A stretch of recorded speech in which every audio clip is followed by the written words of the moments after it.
The story takes place in a convenience store where the protagonist Yamada works for minimum wage. One day, he returns home from his work and finds a thick goddess with her racks out and about, named Uranius. Additionally, Yamada notices that he is currently not even in his house and questions the place he is at. While he focuses on those two pink buttons on her chest, the goddess asks if he wants to go to another world and lets him know that he will be given some skills as a parting gift. Before he even gets the chance to reply, Yamada finds himself standing in the middle of the street in a different world. Afterward, Yamada checks his wallet and finds some gold inside. Furthermore, he realizes that the skills he received include potion making, storage, appraisal, cleaning, language comprehension, and more. For the time being, he manages to book a room at a nearby hotel, and Yamada figures that he can stay there for a while. To start things off, he opens the status window but isn't impressed after seeing his pathetic stats. Nonetheless, he knows that he didn't come here to become an adventurer and starts looking for something useful in his stats. After finding out that making potion is one of his skills, Yamada heads out and after a while manages to secure some empty and filled potion bottles. Apparently, the price of the potion is determined by rank, which goes from rank F to rank A. For the time being, Yamada decides not to make anything more than as he doesn't want to be put on the spot. As it's his first time trying to make a potion, Yamada goes for the F-rank recovery potion and manages to make it without any difficulty. With that being said, he continues working the whole night instead of gooning for once and manages to create several potions. However, instead of sleeping, Yamada decides to go out and sell them. As he doesn't know how to sell them, Yamada heads to the Guild of Commerce and gets excited seeing it for the first time. Eventually, the receptionist called him to ask if he needed something, but Yamada couldn't help but look at the two entities on her chest. Ultimately, he lets her know that he wishes to open a stall and decides to only do it for a day for now. She informs him that he can either book it or sign a lease, and after Yamada decides on his spot, the receptionist makes the permit for him and wishes Yamada good luck. Once he leaves the guild, Yamada thinks about how there are a lot of baddies in this new world. This ends up motivating him to earn a lot of money and rizz up those huzz. Soon after, Yamada sets up his stall and sits there for a while, noticing that there aren't many people around. After some time, he starts getting hungry and decides to go eat something when suddenly, two shady-looking men appear, asking if the potion is for sale. They then request to buy 2 C-rank and 6 D-rank portions, and while Yamada is excited to finally make a sale, the buyers are also impressed by the quality. They discuss how there are no impurities in the potion and that they can sell for a lot more. Seeing Yamada confused, they explain that it's important for adventurers to stay focused, but since there are impurities in potion, they get distracted by the bitter taste. Back home, Yamada realizes that he sold out his stock, which made him 3 gold coins and a silver coin. Turns out those two were pretty famous adventurers, and because of them, more and more people came. With that, Yamada begins preparing for tomorrow and starts making more potions. The next day, he sold out once again, and today, he made 2 large gold coins, 1 gold coin, and 6 silver, which is enough to get by for a month. Yamada then begins thinking about what he should do and heads out to the city. Realizing that he smells like a dead raccoon, Yamada uses the cleaning skill to clean himself up and proudly stands in front of the S-rank brothel. But instead of going there, he heads inside a C-rank instead. The receptionist informs him that it costs 1 silver for a 15-minute session, and Yamada buys a 2-hour slot. He is then shown a book to choose the woman from, and the reason he chooses the C-rank brothel is because melons in this world are only considered a bunch of fat, and girls with big chesticles are considered less pretty. After carefully going through that book, Yamada manages to find the biggest racks known to men and ends up choosing her. With that, Yamada heads inside the room, thinking how his V-card is about to get swiped. Just as Yamada tries to calm down his nerves, the girl he booked appears, and after thanking him for choosing her, she introduces herself as Lestina and lets him know that she looks forward to their hardcore workout session. As he takes a closer look at Lestina, Yamada realizes that she attracts him more and more. Her silver hair, red eyes, and the body visible through the white blouse all make him way too excited. After having a quick chat, Lestina suggests taking their clothes off, to which he agrees. With that, she begins taking off his clothes, and as soon as she does, a shocked look appears on her face. She can't believe her eyes, as never in her life has she seen an anaconda this big. Following that, Lestina begins to panic a little as she can't understand how it's even possible. She then decides to get ready and puts on some scent while Yamada patiently waits. Eventually, Yamada plugs that USB into the port, and with that, the process finally begins. After a few seconds, Yamada ends up reaching climax, but he still continues to go for more rounds thanks to his endless stamina due to the potions. Judging by her reaction, Yamada figures that she is about to reach climax, and Lestina asks for more as she seems to be enjoying this a lot as well. Ultimately, they are done, and Yamada thinks about how good that session was. Furthermore, he remembers that he managed to last from 20 to 40 minutes each round, and it seemed like his little sausage had some otherworldly powers. With that being said, Yamada reassures her that he's satisfied and asks if she's interested in drinking the potion he made. Without thinking much, she ends up drinking it and lets him know that she feels much more energetic than before. As he still has an hour of time left, Yamada decides to talk to her a bit, which comes as a surprise to Lestina as many customers don't go more than 1 or 2 rounds, and this is her first time meeting someone with more stamina than David Goggins himself. After talking to her, Yamada finds out that doing the deed is simple in and out in this world, which is why the basic package was of a 5-minute period. Afterward, Lestina gets on top of him and mentions how happy she was when Yamada embraced her, because up until now, she didn't know what reaching climax felt like. Yamada gets flustered hearing this and begins downplaying his skills in bed. Finally, it is time to go and Lestina invites him to come again sometime, to which he agrees and leaves. On his way back, Yamada thinks about all the things he learned about Lestina, including the fact that she has a son with her ex-husband. After hearing this back then, Yamada questioned the reason her husband left such a beauty, to which Lestina replied that it was because her jugs got buffed. Apparently, when they got married, they weren't that big, but after having a baby, they started getting bigger and bigger, which is why they separated. Following that, Yamada visits a cafe to eat some food where a flatty asks Yamada if he's alone. When he agrees, she shows him his seat, and Yamada notices that everyone in the cafe seems to have their eyes fixated on her. Not only her, but the other waitresses seem to have smaller cannons, which proves the point that they are more popular in this world. Suddenly, Yamada realizes that he won't have any rivals in this world, and he will be happy to let all the others take away the flatties while he can have the girls with big melons. Before long, the food arrives, and as he begins enjoying it, the adventurer from before appears and recognizes Yamada as the potion seller. He then asks to sit next to Yamada, to which he agrees. It turns out that adventurers seem to have a request for Yamada and want him to make him higher-grade potions. He is thinking of going deeper into the dungeon, and as the monsters there are stronger, he will be needing potions of higher grade. Not only that, but he also requests some strengthening potions and antidote potions. Yamada lets him know that it's going to cost a lot of money, but according to the adventurer, it's a small price to save his life. After returning home, Yamada thinks about how he is a little interested in dungeons as well, but since he doesn't like pain, sticking to potion making is all he can do.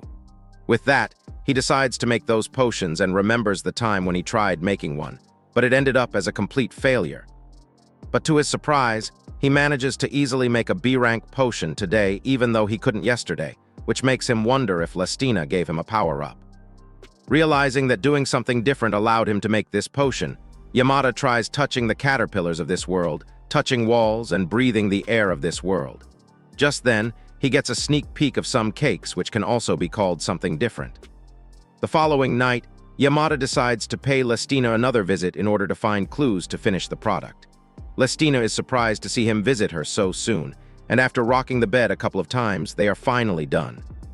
With that, Yamada leaves and heads home to make the high-level potions. To his surprise, he manages to make an A-rank potion which he couldn't before, and realizes that it's surely Lestina's magic. Now that the A-rank potion is completed, all Yamada needs to do is make the enhancement potion. The next day, that adventurer pays him a visit and is once again shocked to see the quality of his portions. It doesn't take long for the rest of the potions to sell out as well, and he's really grateful for that, because it allows him to pay Lestina more visits. Just then, a person in armor appears, asking if this is the store that those adventurers like. Yamada lets them know that he's not sure if this is their favorite store, and after hearing this, that person takes off their helmet. The next day, Yamada once again pays Lestina a visit and this time orders a time slot of 6 hours with Lestina. As soon as he enters the room, Lestina comes running and gives him a hug, letting him know that she was waiting. With that, she suggests going to their bed while Yamada barely manages to control himself due to how pretty she looks. But before they go, Yamada requests a kiss, and without wasting any time, the two of them begin locking lips with each other. Yamada makes sure to go a bit overboard and shoves his tongue inside her mouth, which somehow impresses her as she never knew it was possible to kiss like that. After hearing this, Yamada decides to try something new today and asks Lestina to give him the melon sandwich treatment. She then rests her 10 kg rack on his lap and uses her saliva as drool to make the experience a bit smoother. Getting such treatment for the first time, Yamada realizes that it feels much better than he expected, and before long notices that he is about to finish. Without any hesitation, Yamada ends up finishing on her face and Lestina chugs it down like a tequila shot. After that, Yamada doesn't waste any time whipping out his sword and gives Lestina a great time with it. After they are done, Yamada makes sure to give her the potion to replenish her energy, which she still finds pretty amazing. Now that they are done, Yamada informs Lestina that the sales are going up, and now he decides to head back home and get ready for tomorrow's work. But before he goes away, Lestina wishes him good luck and lets Yamada know that he can always come to visit, reassuring him that she will always try her best to satisfy him. This causes Yamada's face to turn bright red, and he realizes that the comforting nature of a married woman is pretty strong. The next day, Yamada ends up selling all his potions once again, and thanks Lestina for firing him up, which helped Yamada to make a bunch of high-level stuff. Now, all that is left is for him to pick up one of the pre-orders that came from the person who showed up yesterday.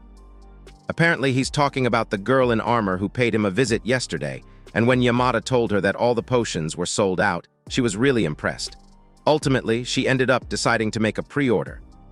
Back in the present, Yamada pays Rilia a visit with the potions he made for her and can't believe how gorgeous she is. She ordered a total of 20 potions, including a couple of A-rank and C-rank potions. Without wasting any time, she decides to test one of those potions and drinks the whole potion, and just seeing her in that situation makes Yamada bricked up. Rilia is beyond impressed after tasting that potion and how fast it works. With that, she decides to drop by later as well, to which Yamada agrees. On his way back, he notices a couple of people gathered around Rilia and begins thinking how her calm face might change the moment he shoves his thing inside.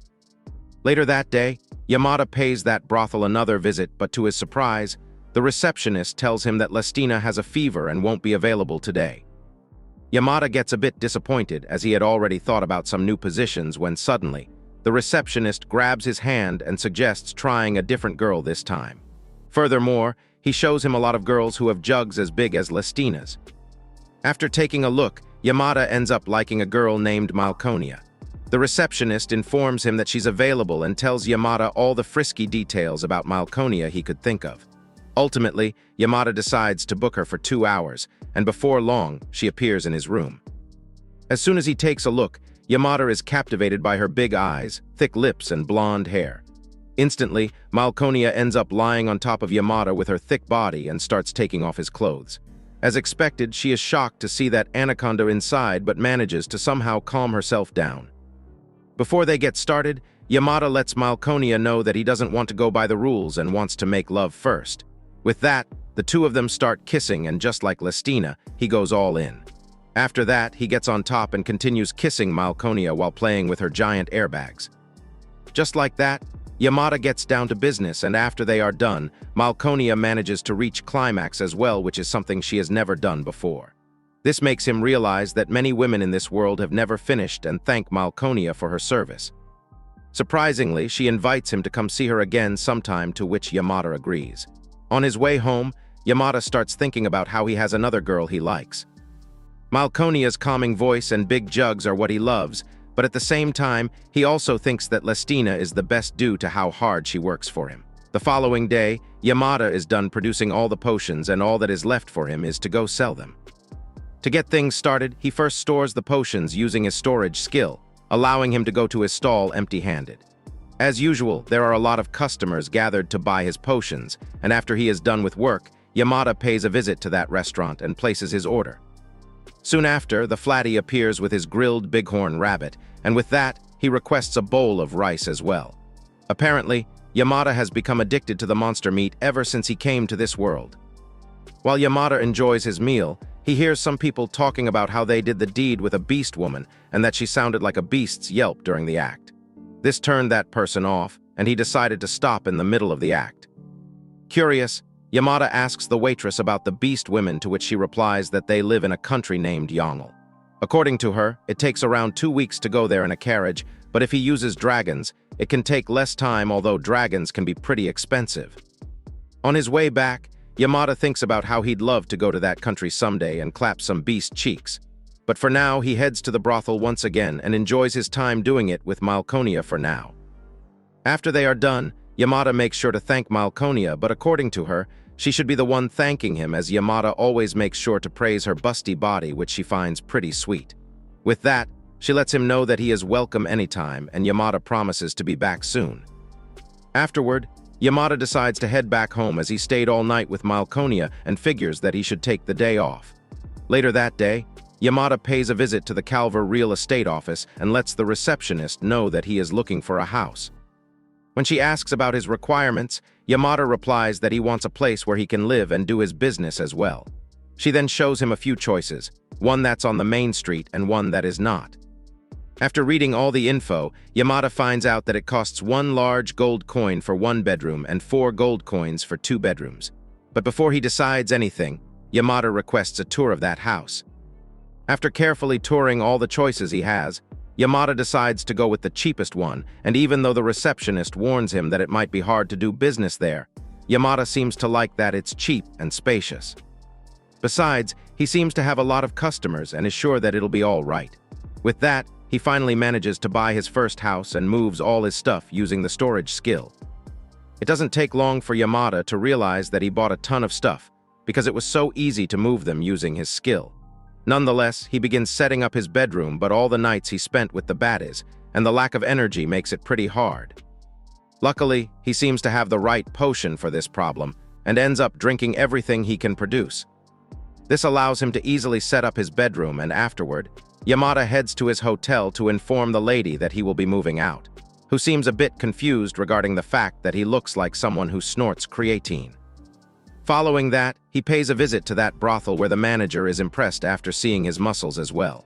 But before long, the effect of the potion wears off and he returns back to being a toothpick-shaped dude. To his surprise, the manager informs him that both Lestina and Malkonia are available, which puts him in a bind, unable to decide which one to choose. Luckily, the manager comes in clutch and informs him that he can book multiple girls at once. Without a second, though, he takes that offer and enjoys a night with both these hotties. During the act, Yamada can't believe that he gets to have 4 chesticles at the same time and as always enjoys this to the fullest. After they are done, Yamada begins thinking about making more money in order to book them both, and when Lestina asks if something is wrong, Yamada replies that he was thinking about the store. He further elaborates that he is thinking of opening his own store, which Lestina finds amazing and advises him not to overwork himself. Additionally, she advises him to hire an employee, to which Yamada agrees. Just then, Malkonia intervenes and hesitantly mentions that she'd be willing to help him with the store.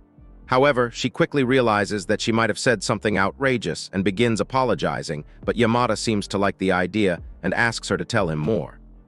On his way home, Yamada thinks about how he can take both Malkonia and Lestina for 2 gold coins and finds this offer to be pretty cheap. After that, he pays the guild a visit and receives a sales permit from the receptionist named Sheska. This makes Yamada think how easy it will be to run the store with those 2 girls, and not only that, but he will also get to have them forever. After that, he asks Sheska about the land of beast men and questions if there are similar places. Sheska takes out the map and informs him that the country of Yongle is full of beastmen, while the country of Rissen is a land where dwarves and elves live. Lastly, Pyraconia is the land of demons, but it has been closed ever since the wars happened. She further informs him that their country has a strong marine industry thanks to the sea, and hearing about the sea gets Yamada even more excited. Now motivated, Yamada heads back, planning to make a lot of money and travel the world with his shorties. A few days later, those adventurers from before once again buy some potions from Yamada and inform him that thanks to his potions, it only took them a month to clear the dungeon. Yamada makes sure to inform them about the store, and they decide to go there from now on. After that, Yamada figures that he will have to say goodbye to his little stall and look back to everything that has happened ever since he came to this world. Additionally, he has managed to save enough money, and without wasting any time, he heads to the brothel to make payment for both Malkonia and Lestina.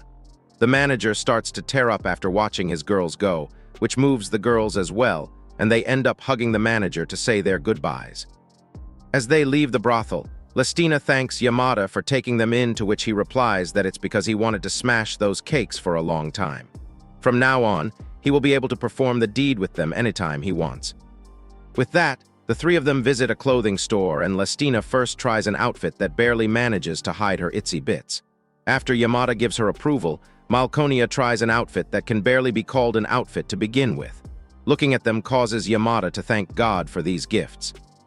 Later that day, the three of them return home, and without wasting any time, both the girls appear in front of Yamada, ready to get cultivated. It doesn't take long for Yamada to lose control over himself, and he instantly hugs the two of them. The girls return the favor by kissing him at the same time, and with that, the three of them spend the night rocking the bed left and right. The next morning, Malconia and Lestina start working on the store and assisting Yamada with his potion business. After they are done with the day's work, they all make sure to drink the potion and gather all the energy they have spent working. The girls then compliment Yamada for making such great potions, and he tries rizzing them up by showcasing his potion-making skills. They are shocked to see the potions appear instantly, and after thinking about it, Yamada realizes that it's pretty cool as well. Following that, the girls ask if he can make any kind of potion, and after discussing something, they let him know that they'd like Yamada to make a potion for them. Apparently they wish to be slimmer, but Yamada instantly refuses and informs them that they are attractive just the way they are. Tears appear in the girls' eyes after hearing this, and they bless Yamada, sandwiching him between their Milky Way. Furthermore, they request Yamada to let them serve him with the body he loves so much. Once again, they stayed the whole night having fun, and the next morning, Yamada is delighted by how well the business is going. He makes sure to thank the girls for their hard work, and to his surprise, Lestina ends up baking lemon cake for him as well. After taking a bite, Yamada praises her baking skills and mentions how he wishes to stay with them forever. With that being said, Yamada asks the girls if they can run the store for him, and when they ask if he is going somewhere, Yamada replies that he is thinking of going to the land of the beasts. Eventually, Yamada ends up purchasing a dragon ride to that country, and is impressed to find out that it takes only 3 hours as compared to 2 weeks by horse carriage. Not only that, but he is also enjoying the ride, as riding a dragon was on his bucket list. After landing in the town, Yamada looks around and sees nothing but beasts around.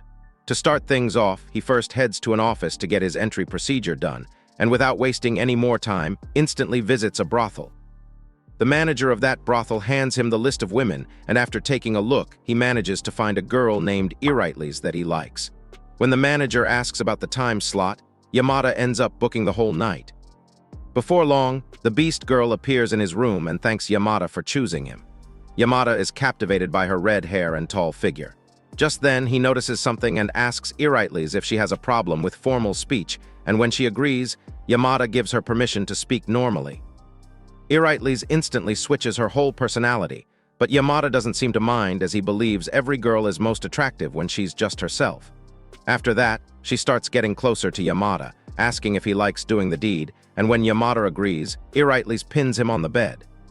She then gets on top of him, but to her surprise, Yamada starts kissing her.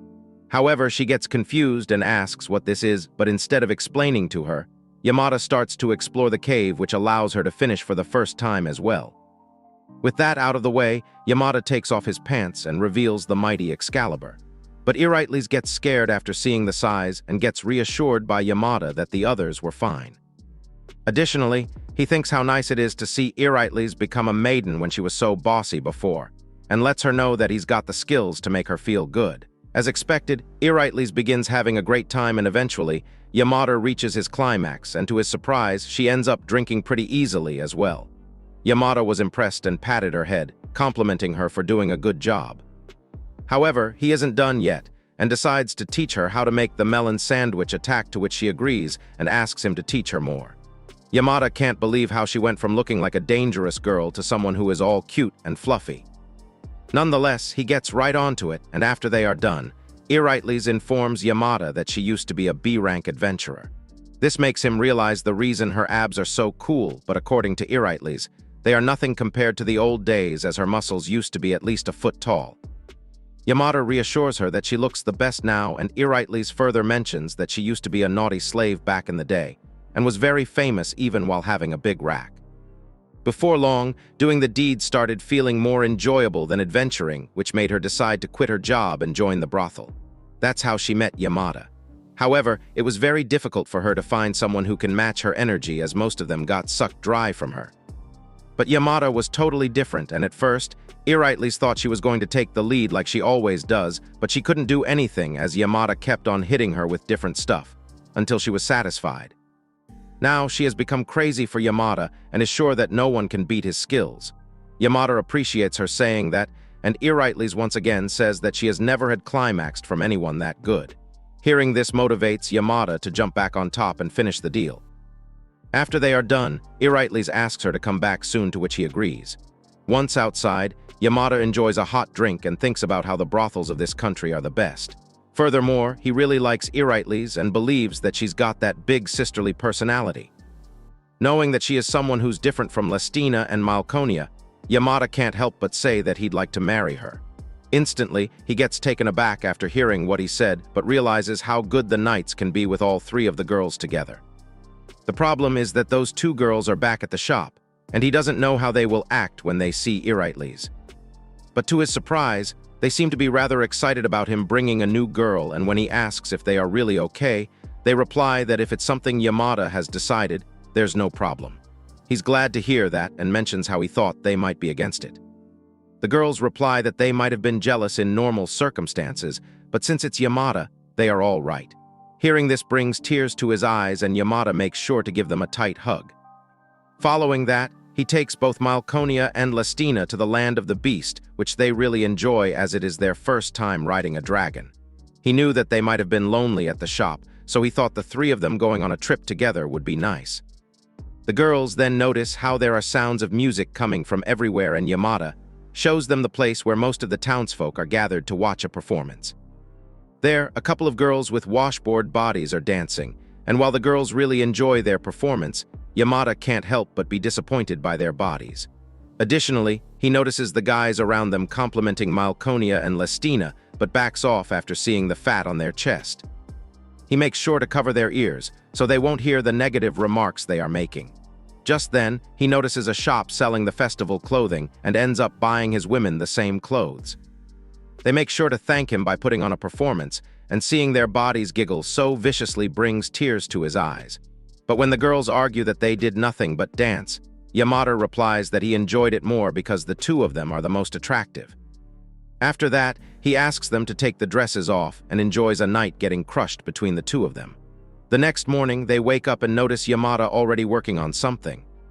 He then asks them to taste the new potion he developed, and after having a sip, the girls praise it for being so delicious, which he's glad to hear, as Yamada was trying to go for a sports-like drink.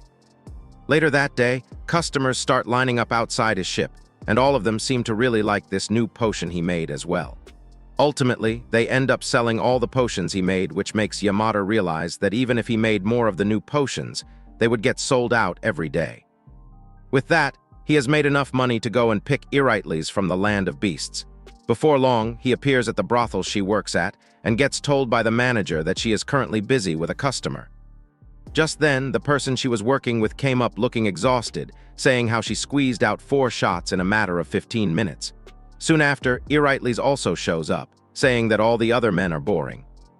However, a bright smile appears on her face as soon as she sees Yamada, and just like that, the two of them get down to business once again. After they are done with the deed, Irightles looks a bit disappointed as their time together is about to end, and when Yamada questions if she wants to do it more often, Irightles instantly agrees. This makes Yamada suggest taking her in, and to his surprise, her tail starts to wiggle with excitement. However, she instantly gets quiet and lets him know that the price he will have to pay is quite a lot, and when he asks her for the price, she lets him know that it'll cost a red gold coin. Apparently, 1 red coin is around 10 million yen, which is a lot, but that just shows how famous Irightles is.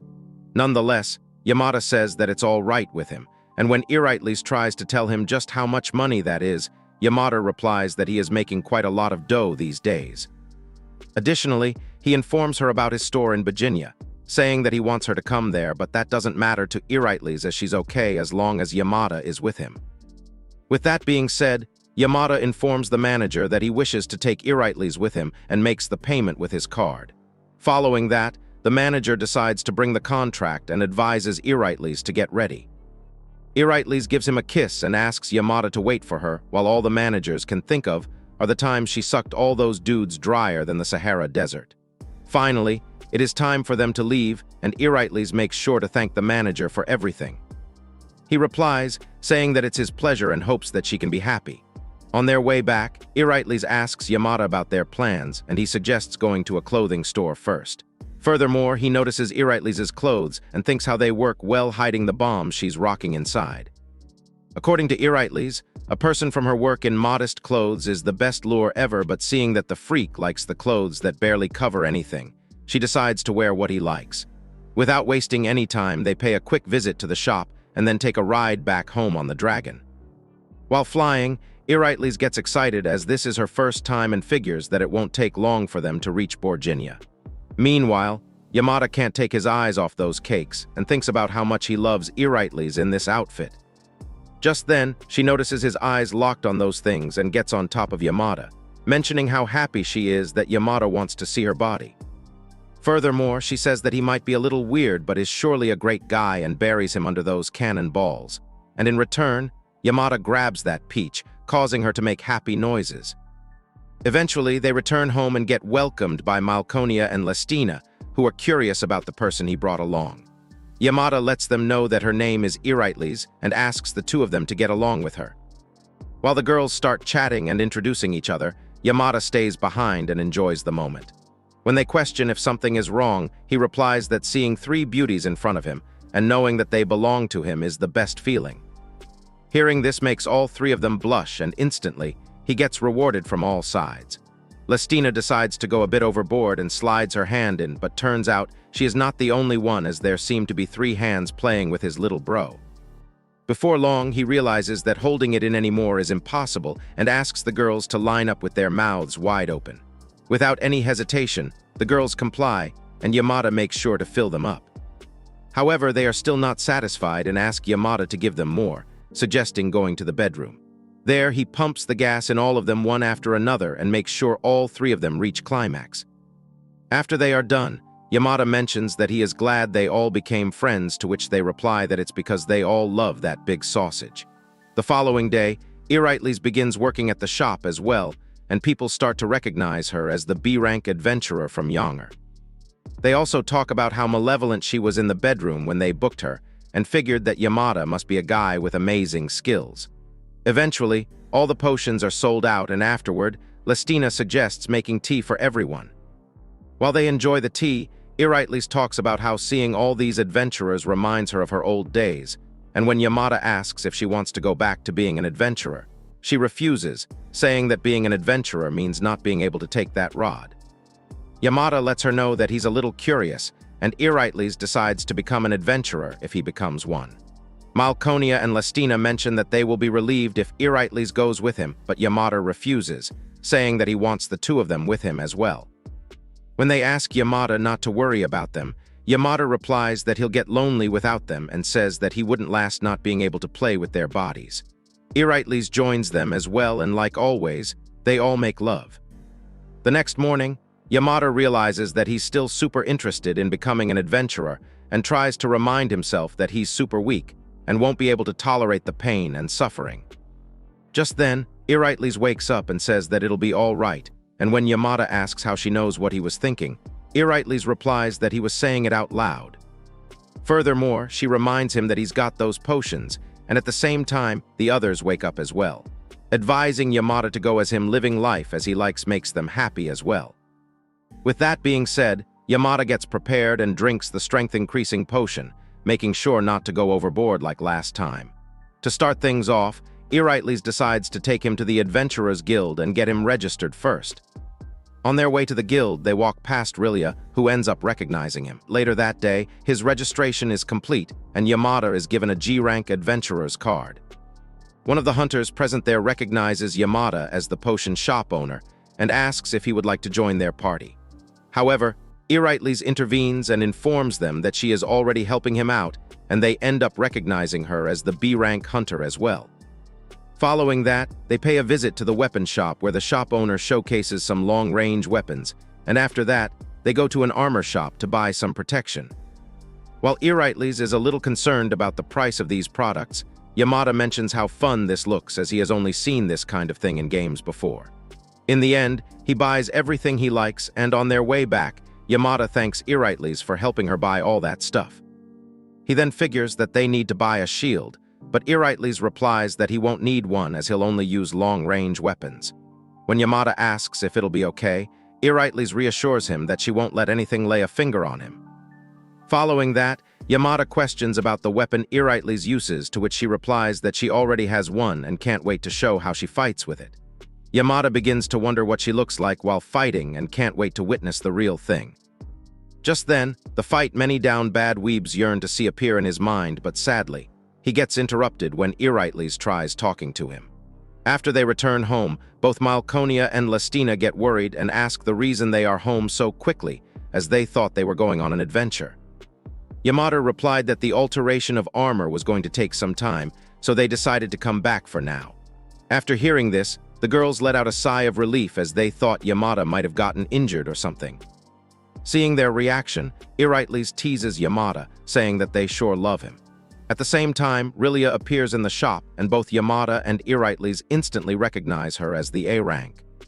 The girls let her know that they are closed for today, but Rillia replies that she has stopped by for another reason. With that, she asks if it's possible for her to join his party. Yamada wonders why an A rank wants to join his party, and Rillia replies that there's a limit to how much she can do alone. However, Earightleys then asks the reason she isn't looking for better candidates, to which she replies that it has to be Yamada.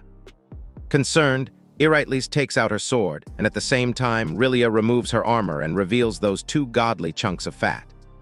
Everyone from Yamada to the girls are beyond shocked after seeing the massive size, and when Earightleys asks if this is her reason, Rillia agrees, saying that in order to hide her big jugs, she has always done things alone. Earightleys further asks if it's okay for her to tell them, and she agrees, saying that one shouldn't ask for favors if they are hiding things. Furthermore, she believes that Yamada and the others would be fine with this kind of body, and Yamada reassures her that he loves them big. After hearing this, the three girls start to discuss how he likes the bigger ones, causing him to blush. Rillia also figures that they won't judge her, and once again asks Yamada to let her join his party, as dungeon crawling has been a dream of hers since she was a child. Luckily, all the girls instantly give Yamada the green light, and seeing that everyone else has agreed, Yamada agrees as well. But before anything happens, Yamada informs Shesha that he's in love with the three girls present here, saying that their relationship is also physical. After telling her all that, he asks if she still wants to join, and when Rillia questions if he means he will love her as a woman as well, Yamada affirms. Rillia then mentions that she has been despised as ugly all her life, but if he's willing to love this body of hers, she cannot be happier. With that being said, he officially welcomes her to the team. Later that night, the girls prepare Rillia and reassure them that Yamada is going to be really happy. Before long, they appear in front of Yamada, with Rillia's body wrapped like a birthday present. Yamada instantly gets excited seeing how huge her bits are, and she lets him know that she doesn't have any kind of experience. This ends up making Yamada even more excited and the girls jealous, who wish they could have given their first time to Yamada as well. Lastly, Lestina tells Rillia to leave everything to Yamada, saying that she doesn't have to be scared. To start things off, they put Rillia in the ultimate position, and Malconia tells her to look at how big Yamada's little boy is getting after looking at her. Rillia freaks out and wonders if she can even handle something so huge, but Yamada reassures her that it'll be fine. With that, the two of them begin kissing each other, and Rillia starts experiencing some feelings she has never before. She further notices that it's as if the place Yamada is touching her is melting away, and ultimately asks him to do the deed. Sometime later, Rillia wakes up and gets told by Malconia that it's normal for one to lose consciousness after spending so much time with Yamada. Furthermore, they compliment her for handling it so well, and when Rillia asks about Yamada, they let him know that he's currently charging Lestina up. Earightleys mentions that Rillia looked like she was having a great time doing it and seeing Lestina with Yamada. Rillia comments on how happy she looks. Earightleys agrees, saying that she also feels very happy being embraced by Yamada, and Malconia agrees as well. Hearing this brings a smile to Rillia's face, and when she asks if it's possible to do it one more time, the girls agree. The next morning, the girls ask Yamada about Rilia, to which he replies that she went to check out of the inn she was staying at. Soon after, she returns and brings some tasty-looking bread for the rest of them. Yamada is surprised to see her in that outfit, and when he asks about it, Rilia replies that she borrowed it from Lestina. He gets a little curious as Rilia has always covered her body, and she replies that Yamada showing her love gave her the courage to be like this, and as long as she's with Yamada, Rilia doesn't care how people look at her anymore. With that, she requests him to keep loving her, to which he agrees and asks her to be prepared. Just then, Iritles interrupts and tells Rilia that she isn't allowed to keep him to herself, which ends up scaring Rilia as she backs off and apologizes, unaware that Iritles was just teasing her. Later that day, everyone is eating lunch together at the dining table, and the girls discuss how even all of them combined are not enough to win against a freak like Yamada. Furthermore, they warn Rilia to be careful as she's still inexperienced or Yamada might just break her. Hearing the word break makes Rilia imagine Yamada going all out and not stopping even when she begs him to. But to her surprise, it still sounds like a good thing to her. At the same time, Yamada is glad that Rilia has learned to love her body. After lunch, the three of them are ready to head out adventuring, and the dungeon is 20 minutes away by foot. Coincidentally, a salesman appears and offers to give them a ride on his huge chickens for 3 silvers, and Yamada ends up taking the offer. Seeing Yamada having difficulty riding it, Rilia advises him to embrace the chicken like she's doing, and Iritles tells him to raise his body after he gets used to it. Eventually, they manage to reach the dungeon, and when Iritles asks if he's nervous, Yamada agrees, saying that he hasn't had any fights all his life. Nonetheless, Rilia grabs his hand and reassures Yamada that she will protect him, and Iritles does the same, suggesting doing all kinds of naughty things once they return. This helps Yamada calm down a little, and with that, they enter the dungeon. Apparently, they will only encounter slimes on the first floor, but might come across kobolds and goblins later as well. All 3 of them start to appear randomly on the 4th and 5th floor, but onward, there will be boss monsters. But as this is a beginner-friendly dungeon, Yamada doesn't have much to worry about, and once he eliminates the dungeon boss, he'll be a full-fledged adventurer. The first monster they encounter turns out to be a slime which looks totally different from what Rimuru looks like. Iritles informs Yamada that this slime isn't that strong, and with a single strike, cuts that poor guy in half, informing Yamada that this is the way to take care of them. To Yamada's surprise, the slime begins to melt after being eliminated, and Iritles explains that the monsters return to the ground once they are dead, and sometimes leave items like a magic stone behind. However, the one it left is pretty useless due to its size, but the bigger monsters leave bigger stones behind. After that, Rilia showcases her skills to Yamada, and he can't help but be impressed. Additionally, he gets motivated to try eliminating one on his own and whips out his magic pistol. Without any warning, Yamada shoots the magic bullet toward the slimes that causes a huge explosion, causing the girls to fall onto the ground. It turns out that one of his bullets was enough to make a hole in that dungeon wall. Yamada starts praising his gun for being this amazing, but Iritles intervenes and explains that the strength of a magic gun depends on the holder. This means Yamada has an insane amount of mana, and he figures that it must be due to all the potions he chugged. Just then, the girls start to freak out after seeing the slime leave behind the Fruit of Power, which is an extremely rare item. Yamada decides to give it to the girls, and even though they insist that Yamada should be the one to eat it, he refuses, saying that he'd rather have the 2 of them get strong. Having no other choice, the girls split the fruit in half, but as soon as they eat it, a weird sensation begins taking over their bodies. Both their muscles start to grow rapidly, and they can't help but look flustered after what just happened. Yamada, who saw everything, gets instantly bricked up, and after pulling Iritles towards him, he starts shoving his tongue inside her mouth. Rilia gets jealous and asks him to do it with her. As expected, Yamada complies without any hesitation and ends up satisfying both of them. Thanks to the kissing session, the girls are now even more motivated, but as they continue making their way deeper into the dungeon, all they do is stand behind while Yamada one-shots everything with his gun. Furthermore, they can't understand the reason why all the drops are rare, but they decide not to overthink as Yamada seems to be having fun. Thanks to Yamada's trusty gun, they manage to reach the boss arena in no time. As expected, Yamada defeats the boss monster, the Hobgoblin, in one shot as well. While the girls discuss the insane amount of mana Yamada possesses, he notices a treasure box that appears after he eliminates the boss monster. Without wasting any time, he opens the treasure chest to find out what's inside, and to everyone's surprise, there turns out to be a magic stone, bigger than the previous ones they got. Eurytles tells Yamada that if he sold that to the guild, he'll immediately rank up by several levels, but at the same time it can be kept as a souvenir, considering its rarity. Now that they have defeated the boss, Yamada suggests heading back home. Luckily, there's a magic circle in the back and they decide to go through that. With that, the three of them appear outside the dungeon and end up falling on top of each other, which is weird as normally it takes them back the usual way.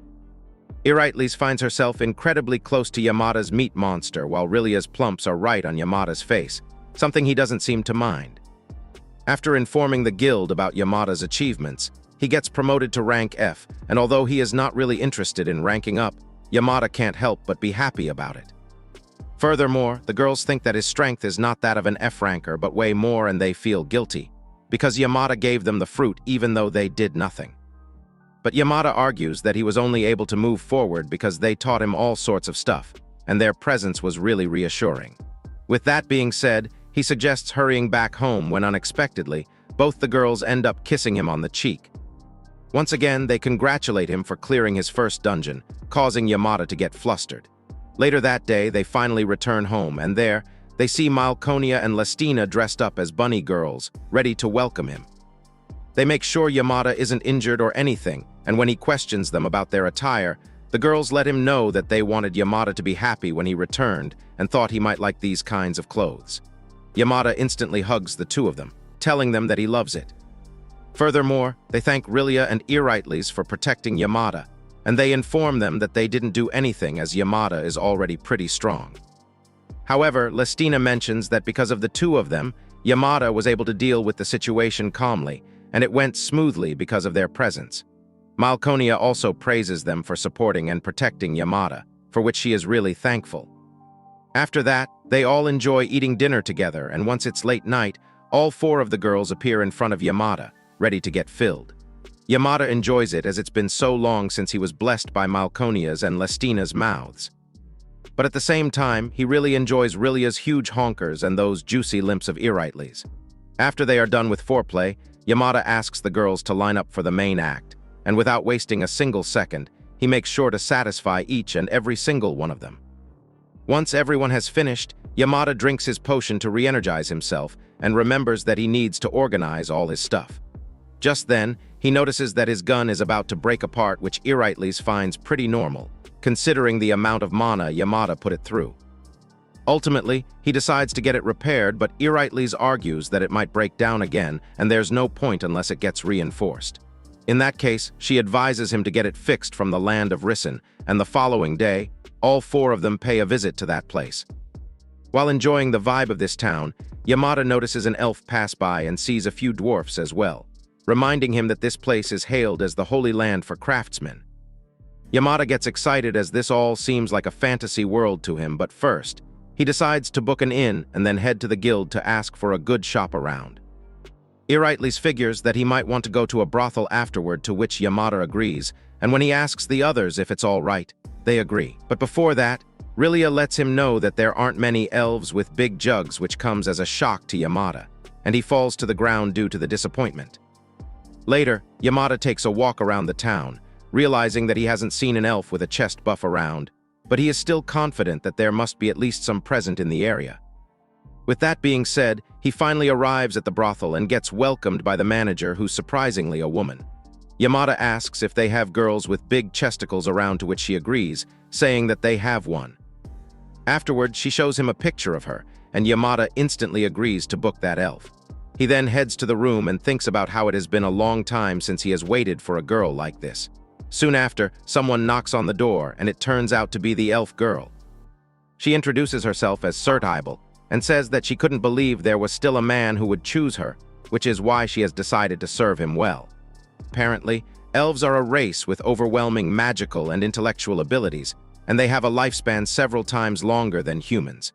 Not only that, but they are very youthful and pretty-looking people. The elf in front of Yamada also has snow-like white skin, emerald-colored eyes, and melons bigger than her own face. As soon as he meets her, Yamada confesses his love to Surtibel, saying that he wishes to buy and take her in. This comes as a shock to Sertibal, who reminds Yamada that they just met, to which Yamada replies that he wants to take her in just after a minute of meeting her. Sertibal agrees but puts a condition, that is for Yamada to satisfy her. Turns out it's impossible in Sertibal's mind, as she has never climaxed with a man, and the only time she's satisfied is when she plays with herself. She figures that Yamada is only curious and will probably leave soon. But to her surprise, he instantly hugged her and grabbed those balloons like there was no tomorrow. Furthermore, he pinches the Peperonis, causing Sertibal to make funny noises and ask Yamada not to touch her like this. However, he doesn't back down and continues doing what he's doing. In the end, he manages to satisfy her, making her shocked, as this is the first time someone made her finish so easily. Once they are done, Sertibal asks Yamada to just call her Serti and informs him that his seminal mana was so great that she felt magic power after a long time. Yamada is shocked to hear that there's mana in semen, and Serti agrees. Yamada is impressed by how knowledgeable she is, and Serti lets him know that she used to be a great sage. He is shocked hearing this, but Serti adds the fact that she is now cursed. Turns out it happened 300 years ago during their war with demons, and ever since then, she has been unable to use magic. Since she was useless to a party, Serti retired and came to this brothel. Yamada argues that this is too big of a career shift, but according to her, she likes it because she's free. Because of her giant racks, she doesn't get selected much and enjoys free food without doing anything. Following that, Yamada asks her to drink a potion he made, which Serti appreciates as she is getting thirsty. But as soon as she drinks it, Serti starts feeling as if her body's heating up, and before long, she manages to use magic again and ends up burning Yamada's crusty hair off. He then explains that it was an S-ranked decurse potion and apologizes for his unnecessary meddling. Serti thanks him, and with that being said, he informs the manager about his wish to buy Serti. This comes as a surprise to the manager, but he takes out the documents nonetheless and tells Yamada that it will cost him 15 red gold coins. Without any hesitation, he signs the document and gets asked by the manager to take good care of Serti, as she is someone who elves admire a lot. Yamada reassures her that he will keep Serti happy, and soon after, she appears, wearing the same dress she used to wear when she was the great sage. With that, she thanks the manager, who hopes that Serti enjoys her life from now on. The two of them then return to the inn, where Yamada introduces her to the others. Both Erytles and Rilia recognize her as the great sage and request her to tell them about her journey. In the meantime, Yamada tries taking Malconia and Lestina away for some naughty time, only to be grabbed by the others, who ask him to involve them as well. Although they want to hear the stories, doing the deed with Yamada is more important to them. The next day, Yamada is told that the craftsman he's looking for will take several months, as he's pretty famous in the town. Just then, a dwarf appears and offers to fix his weapon for him. His name is Garindo, and he gets scolded by the receptionist for drinking inside the guild, who then informs Yamada that he used to be the best craftsman in town. Yamada finds it pretty cool and asks him to fix his gun. Turns out it will take 5 days for the repairs, and Serti and the others are headed to a dungeon in order to test her powers. During that time, he decides to take Malconia and Lestina out shopping. He buys them everything they want, treats them to the food they want, and ultimately he returns home to enjoy a good old hot bath. Unexpectedly, both Malconia and Lestina end up joining him, offering to wash his back. While they are doing so, the other girls return from the dungeon as well and end up joining their little party as well. Just like that, Yamada finds himself surrounded by not 2 but 10 knockers. A few days later, Yamada along with the girls decide to head to the guild to retrieve his weapon. Serti hopes that Garindo didn't get drunk and forgot to fix his weapon, but Yamada is confident as he believes in that guy. As expected, they found him passed away on the floor, but to their surprise, they found his new and reformed gun sitting right next to him. Soon after, Garindo wakes up and lets him know that he got tired because it's been a long time since he worked on a big project. He further mentions that he sensed tremendous magic from it and gets even more shocked after seeing the great sage by Yamada's side. Lestina and Malconia praise Serti for being too famous, and Garindo lets them know that she's a great sage who was quiet for hundreds of years, but her being taken by a human must be a big event for the people. Following that, Garindo tells Yamada about the bar attached to the side of the gun that will let him regulate his mana, and reassures Yamada that he has made it unbreakable as well. Yamada then asks for the price. Garindo asks for 1 red coin, and when Yamada finds it pretty cheap, Garindo ends up cranking it up to 30 red coins. Nonetheless, Garindo tells Yamada to take it as a token of his appreciation, as he left a large amount of material for him to repair the gun.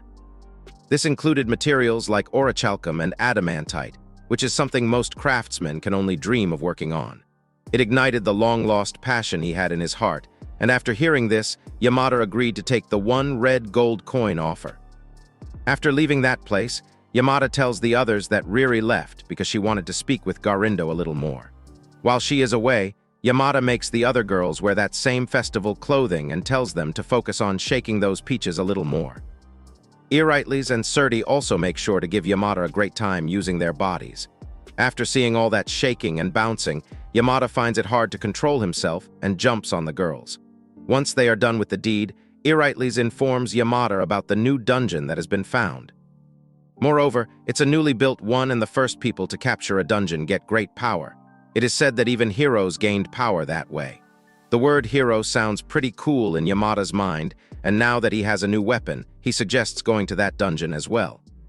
When Erytles argues that they might get caught by someone else while raiding the dungeon, Surti reassures them that she will put up a smoke screen. The following day, the 3 of them leave for the dungeon, and as discussed, she puts on the smoke screen. Once inside, they are surprised as although they are inside the dungeon, there's still sky. The first monster they encounter turns out to be a high orc, and Erytles decides to take care of it. With that, she charges the high orc and takes care of it with ease. Before long, a few other orcs appear, and this time, Surti decides to showcase her talent. With that, she uses her magical powers to disintegrate those orcs without any problem. Yamada is amazed seeing her powers and compliments her for being this strong. Both the girls get even more motivated with Yamada praising them, and just like that, they continue defeating stronger and stronger monsters. Eventually, the floor they are on is over, and just when they start to think that this is the end of the dungeon, something appears behind Surti, and she starts to shake from fear, regretting being careless. It turns out to be 3 giant dragons, and while Yamada is amazed, Erytles lets him know that 3 S-rank dragons are no laughing matter. Both Erytles and Surti start to shake from fear, aware that they won't be able to handle them. Having no other choice, Yamada steps up and decides to get it over with. He then sets the bar to strong on his gun and shoots at those dragons. At the same time, Lestina, who is at home, looks up in the sky, and when Malkonia asks if something is wrong, she replies that Yamada's face pops up in her head. Hearing this gives Malkonia the idea of baking cookies for the others, to which Lestina agrees. Meanwhile, Yamada finds himself in a white place, and suddenly, a system panel appears in front of him, informing him that the first people to conquer this dungeon will be given a new power. After looking at all the choices, Yamada decides to go with Beast Tamer, and just like that, he returns to the real world and finds himself getting hugged by Surti and Erytles. They start thanking Yamada for saving them, as they would have been done for otherwise. Furthermore, they both start kissing him on the cheek but get told by Yamada to stop, or he won't be able to resist anymore. Afterward, they inform the guild about them clearing the dungeon, and when she asks if they went to the White Place, Erytles informs that she chose the Valkyrie role while Surti chose the Spirit Mage role. Before long, the guild master appears and introduces himself as Firenzo. He makes sure to shake Surti's hands and then offers them 100 red gold coins as a reward. However, the girls figure it's not much, to which the guild master agrees and decides to propose the need for revisions. Additionally, Firenzo gives them their new ranks, which puts both Erytles and Surti at S rank and Yamada at B rank. Both Malkonia and Lestina are surprised to see this, and when Erytles lets them know that she was prepared to die this time.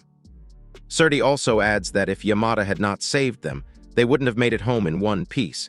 Hearing this makes Malkonia and Lestina cry, but Yamada reassures everyone that he will never let them die, causing the girls to surround and hug Yamada.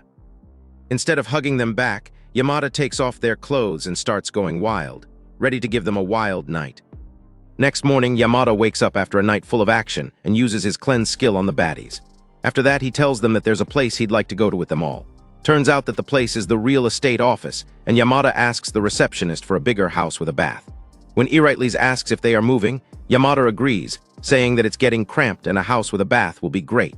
Soon after, the receptionist comes up with the perfect house and takes them for a tour. Apparently, it's 3 times the size of the house they currently live in, and the interior of the house is pretty fancy as well. Yamada lets her know that he likes it very much, and when he decides to buy it, the receptionist lets him know that it costs 50 gold coins. However, Yamada couldn't care less about the price and instantly paid the price. The following days, the girls and Yamada work hard shifting the stuff and informing others about the new location of their store. Eventually, it is time for them to leave their current house, and Yamada can't help but remember the times he filled the huzz inside this house. After they settle in their new house, Yamada enjoys a warm bath when suddenly, Surti and Iritles appear with slime liquid covering their bodies. Lestina and Malconia also seem to have the same liquid on their bodies. With that, all of them hop on the mat and start to rub themselves against Yamada. When Surti asks Yamada about his thoughts on foreplay using slime liquid, he replies that it's the best. The girls don't go easy on him, which causes Yamada to finish in quite an aggressive manner. Iritles mentions how it looks like a water fountain while the others take turns slurping that liquid. Afterward, Yamada asks Lestina to sit on his face and Iritles on his waist. He makes sure to show them a good time just like he did with the other girls. They had a lot of fun in the bedroom afterward as well, and the next morning, their new store officially opened. Rillia also returns to help out with the store, and as this is her first time, they advise her to learn by watching everyone else. Furthermore, Rillia mentions how surprised she was to see their new house, and Surti figures that she must have been in Garindo's place this whole time. Just then, Yamada notices a sad look on Rillia's face, but decides to ignore it for the time being. Later, everyone enjoys dinner, and Rillia is reminded by Lestina to eat her fill. This is when Yamada asks if something happened to Rillia and apologizes, saying that she doesn't have to tell if she's not comfortable. But Rillia lets them know that she's confused about whether to go on adventures. This comes as a shock to everyone, and Rillia says that it was her dream to live as an adventurer. Iritles intervenes, asking if she's scared, to which Rillia agrees, saying that she's scared that she might lose this happy life. Surti also adds that there's always the danger of dying anytime, and they might have died if it wasn't for Yamada. After hearing this, Yamada holds her hand and reminds Rillia that she's not alone and he won't let her die. The others remind Rillia that they are also there for her, which brings tears to her eyes, and she gets motivated to conquer the dungeon of her dreams. Later, Rillia goes shopping with the others because she doesn't have casual clothes, and Yamada makes sure that she tries everything from a simple dress to something that barely covers anything. While wearing the festival clothing, Rillia showcases her itsy bits, making Yamada lose control and jump on her. Once they are home, Yamada makes some tasty-looking sandwiches to impress the baddies. He made it for the three of them who were going to raid a dungeon, and ended up giving them some S-grade potions as well. The girls start to wonder if it's all right for him to make this much amount of such powerful potions, to which he replies that he can make as much as he wants. Surti adds that she can use her ancient magic with these potions in hand, and invites Yamada to go to the dungeon with them. Additionally, she decides to bring Malconia and Lestina along as well thanks to the new barrier magic she learned, and while it was difficult to use it in normal circumstances, with the S-rank potion in hand, she can definitely protect them. What do you think Yamada's going to do with his new beast tamer skill? Comment potion if you'd like a part 2 of this series. As usual, thank you for tuning in, and we'll catch you in the next one.